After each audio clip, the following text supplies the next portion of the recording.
Titula đaka generacije za Nikolinu nije naročita novost, budući da ju je ponela i pre 4 godine, kada je kao najbolja učenica završila osnovnu školu Vladimir Perić-Valter.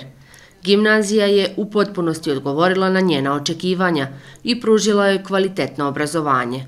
Uspomene koje ću ponijeti iz gimnazije će definitivno biti za ceo život, osim naravno obrazovanja, pamtit ću druženja, kontakt koji smo stvarili sa profesorima i generalno način razmišljanja koji smo stekli i koji ćemo dalje moći da upotrebimo na fakultetu, odnosno u daljem školovanju. Izuzetno mi se dopada to što su nas profesori naučili interdisciplinarnosti, odnosno to da možemo znanja iz jednog predmeta da primenimo kada, na primjer, učimo drugi i to što ćemo na taj način moći da unapređujemo sebe i sopstvene veštine.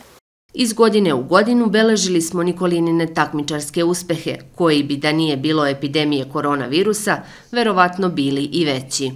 Takmičila sam se i tokom osnovne škole, a i tokom srednje škole. U srednjoj školi sam se takmičila iz matematike i srpskog jezika i postizala sam rezultate iz matematike na okružnim nivoima takmičenja, a iz srpskog kako na okružnim, tako i na republičkim nivoima i na te uspehe sam najponosnija.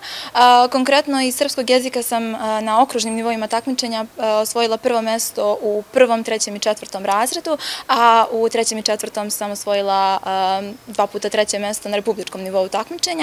I ti uspesi mi također mnogo znače. Srpski jezik volim još od osnovne škole. Drago mi je što sam zavoljela u srednjoj školi književnost, što nisam bila okrenuta samo gramatici kao što je to bio slučaj u osnovnoj školi. Titula učenice generacije je motivacija da pruži svoj maksimum i u nastavku obrazovanja.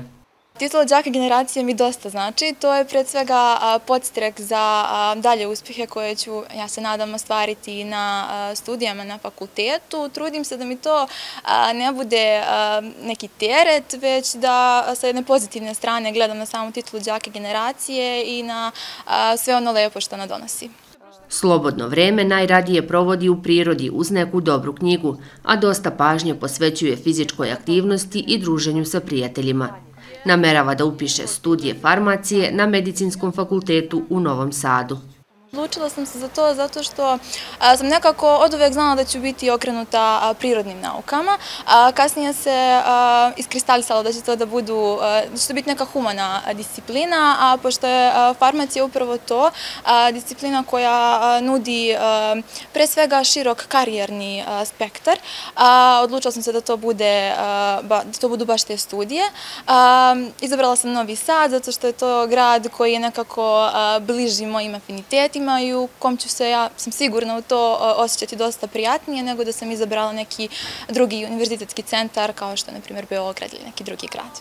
Prijemni ispit na kom će polagati hemiju i matematiku je očekuje 29. juna, a budući da je od početka školske godine počela sa pripremama, nada se i dobrim rezultatima.